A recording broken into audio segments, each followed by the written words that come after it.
In this lesson, I've included a crash course that comes from another class on Google Bard, but I wanted to include it here because Bard is a great alternative to ChatGPT and it's free to use. And knowing Google, I'm assuming that it's going to get better and better at what it does, similar to ChatGPT. There's pros and cons. I find that ChatGPT is often better for a lot of more creative work. But if you want to try out Google Bard as an alternative, this crash course will show you how to use it. Enjoy. Just go to bard.google.com and sign in with your Google account. Up until now, it has been sort of a beta waitlist thing, but I believe now anyone can access it if they have a Google account, but that might not be true for every single country. Once you log in, you will see something that looks like this. On the right-hand side, you have your prompt box. You also have a microphone if you want to use that to just do it via voice. You have a dark theme, which is pretty cool too. That's a little bit easier on the eyes, so I'm going to switch to that for now. You have your past Bard activity over on the left-hand side, support, etc.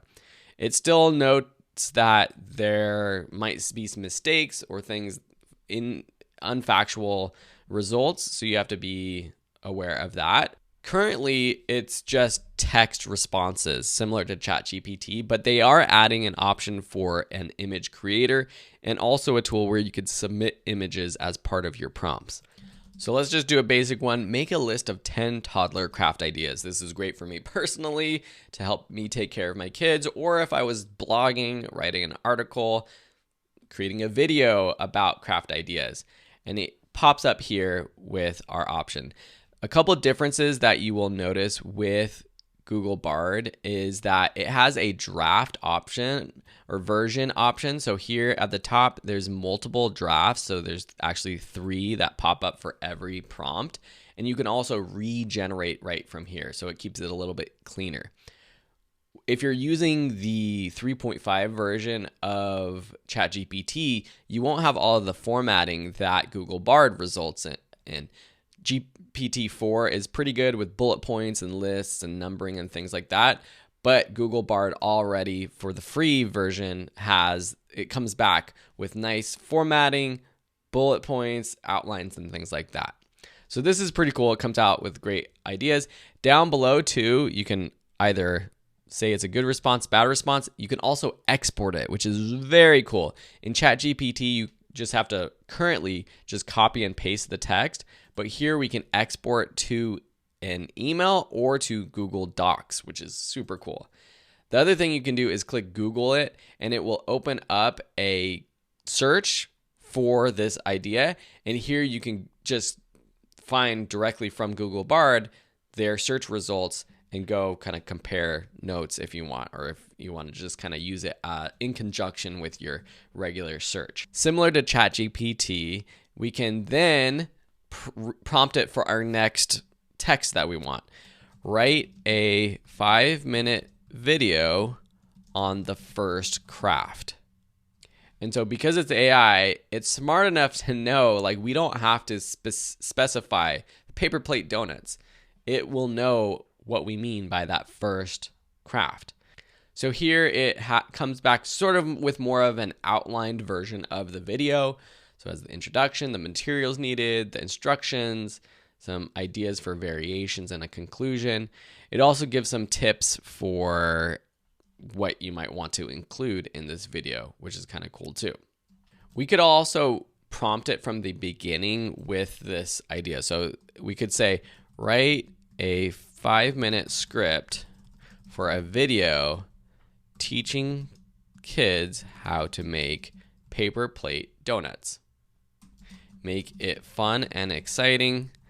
The audience is parents of young kids, as well as kids ages 3 to 7. So when you're writing your prompts, you remember, you're not just asking for the content you want, but you're asking for the style that you want it to come back in. You're telling it the audience that it's writing for. And this is what we call prompt engineering, changing the prompt to get exactly what you want from it. So Google Bard doesn't do as good as what ChatGPT 4 comes back as. It's very similar to that earlier prompt, but what it does, it gives us some additional ideas for lines that you might want to say throughout your video. Can you make a donut with sprinkles? Can you make a donut that looks like a cat? So that's kind of fun. It lets us do a little bit more of the work than just doing it all for us, but it's very, very thorough as well. So this is a great tool for sort of making your job easier, but not doing it all for you. We could take this paper plate donut and change up the prompt. Write a 500-word article about this craft. And then we could paste that.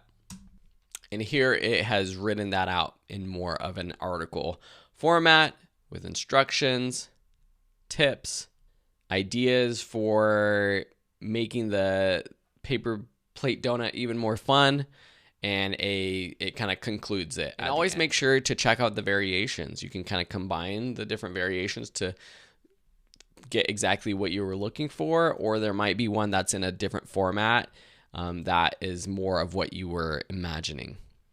So that's how you use Google Bard.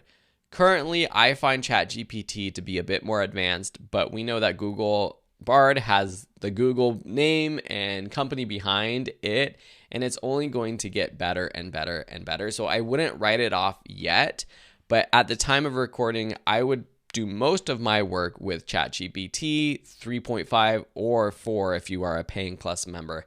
I just find it to be a bit better. All right, I hope you enjoyed this crash course, and we will see you in another lesson. Bye.